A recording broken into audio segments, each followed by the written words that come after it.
Te Tino Whakamuri kia Anga Whakamua, a series dedicated to sharing stories from Te Tai Tokerau whānau about their own tupuna and kōrero tuku iho of Te Tai Tokerau.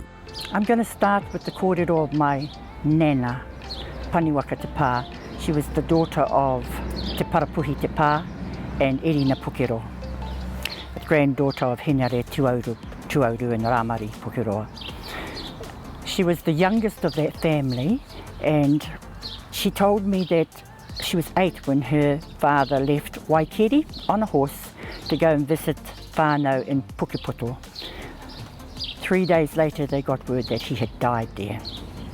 They were not allowed to come through to the tangi because of quarantine rules, and so her last memory was waving her father goodbye as he rode over the hill from Waikiri. And to this day I can remember that when she told me she was in her her early 70s, and the tears still came to her at that breach of tikanga, of not being able to go and grieve for her father. See, I didn't even know where he was buried. It was Auntie Emily who took me by the hand. I can't remember whose funeral I was at up there, and she said, "Do you know where your great-great-grandfather is?" And I went, "No, is he here?" She said, "Yes." And his stone was very damaged, but the whānau have got together and cleaned it up a bit. But he's got a little iron fence around him. Yeah, you might remember it. And he is there by himself though. Yes, I still remember my nana shedding tears in her 80s. Can't imagine what that would be like, not to be able to attend your own father's funeral. But here we're facing that same thing. When my dad passed away last year, thankfully he passed in between lockdowns, but my brother and many of my whānau were over in Aussie, couldn't get back, yeah. And so we had to adapt the tikanga, and it caused a little bit of angst. But we do have to adapt our tikanga, because really what is our whole purpose, I honestly believe, is to bring our people through safely. So that was my memories from my most closest memories of loss from 1918. And of course we all know at Pākinga, at the cemetery at Pākinga, at the bottom urupā in Pawaringa, there's a whole corner that is mass grave. Nobody, no names, no real recollection of who's there anymore. And I think most urupā of any history have exactly that.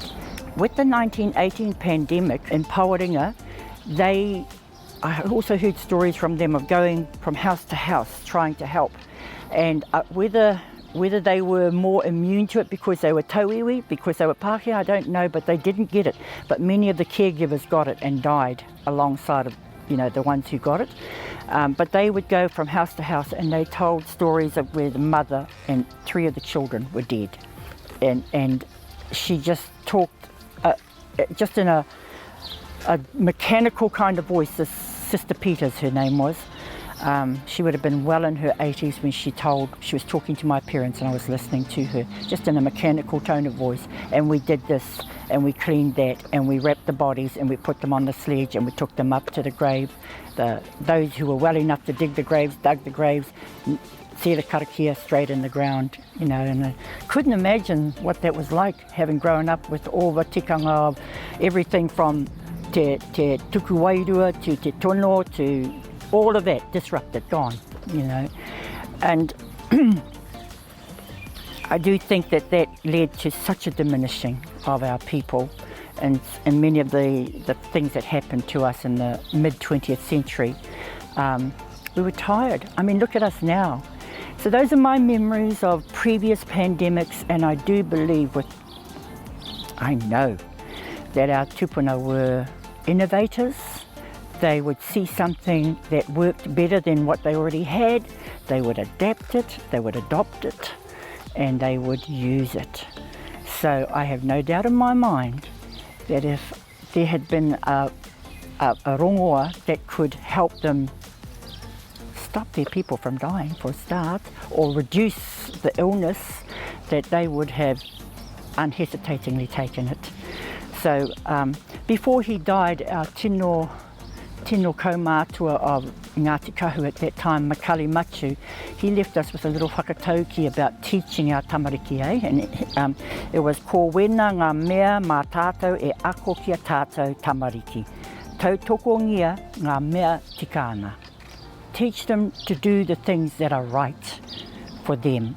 And so this is what I know came from that kaumātua, and it would have come to him from his kaumātua, our tupuna. That is my honest belief and my feelings from my experiences with previous pandemics and from my memories of listening to my mātua kaumātua kuia talking about their experiences with previous pandemics. Te tino whakamuri kia anga whakamua, learning from the events of the past for the oranga o Te Tai Tokerau.